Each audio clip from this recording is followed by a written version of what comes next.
Hello everyone, Craig with Rig Pro, custom wash systems made simple. Excited that I have a foundational piece for our next build. So let me get right to it. So here we have a 5x10 Premier trailer.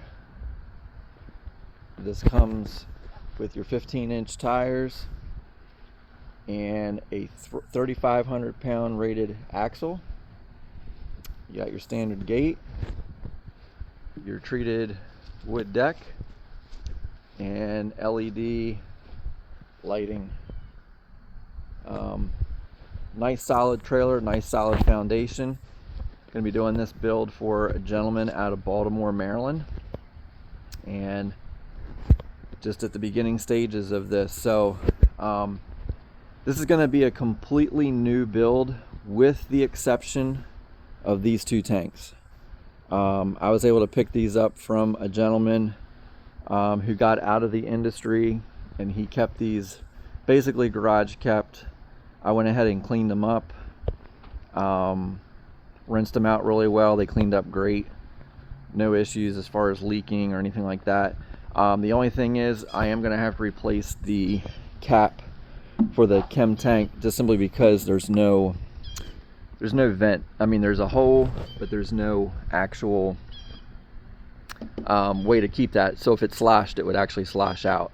So I've ordered a new cap for that, make sure that that'll be secure. But yeah, really excited about this upcoming build. This is going to be a nice house washing rig. It'll be able to be used commercially too. He's opted to go with the 13 horsepower 5.5 belt drive, 3000 psi.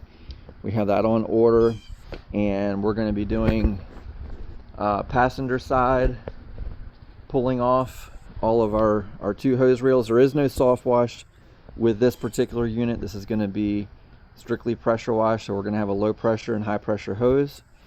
But the nice thing is that he wanted this, the 5x10 versus the 5x8, because it's going to give him some room to grow. He does want to eventually jump over into soft washing, so he'll have a nice 65 gallon tank to do that with. He'll have some more room. I'm thinking I'm going to be probably putting the machine like right here. So he'll have a nice area here to do a soft wash unit if you wanted to, and make it nice and simple. And right now, just trying to configure out the tanks. There's really no wrong way to do this. You can either take the tank and make it go long ways across the axle, or you can flip it the other way and kind of make it the short way.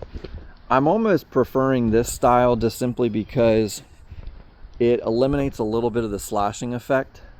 When you hit your brakes, sometimes that stuff will get rocking and rolling inside the curvature of the tank, and I think by putting it long ways, it's going to reduce that.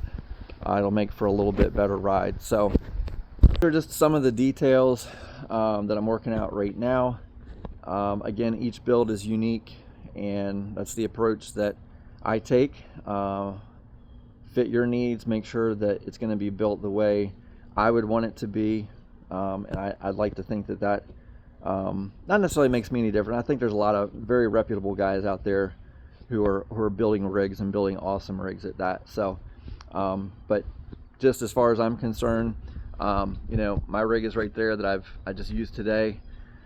I'm taking the same components from that rig and basically applying it to this. So the whole idea is to give you not just pieces, but functionality, efficiency, and making sure that it's built the way it should. So that's the latest and greatest. We'll keep you updated. Again, right now it's just getting the parts in. Once I get all the parts, probably shoot another video, just kind of show some of the layout process for that.